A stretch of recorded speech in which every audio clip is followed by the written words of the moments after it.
Theatre எக்ஸ்பீரியன்ஸ்னா இதாண்டான் உலகம் ஃபுல்லா கொண்டாடப்பட்ட ஒரு படம் தான்.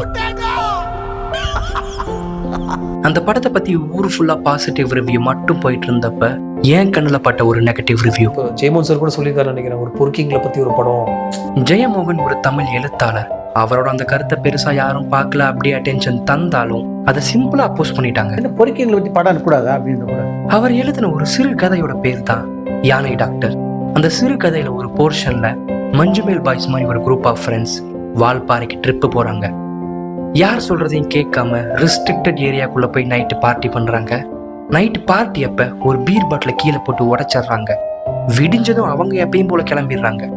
அந்த உடைஞ்ச பீர் பாட்டில் மேல காலை வச்ச ஒரு யானைக்கு தன்னோட பாதத்துல சின்னதா அதே சமயம் ஒரு ஆழமான காயாகும். கொஞ்ச நாள்ல அந்த காயத்துல பாக்டீரியா பரவி சீ பிடிச்சி தன்னோட காலை நகர்த்த முடியாம நாட்டு காட்டுல இருக்க ஒரு பெரிய மரத்தை சாஞ்சு நின்றுடும். அந்த யானை சாப்பாடும் தண்ணியும் இல்லாம தவிக்கும்.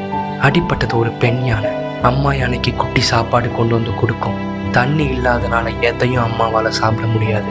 அம்மா யானைக்கு தண்ணி கொடுக்க ட்ரை பண்ணாலும் குட்டியோட தும்பிக்கைக்கு தண்ணியை தாங்குற அளவுக்கான சக்தி இருக்காது.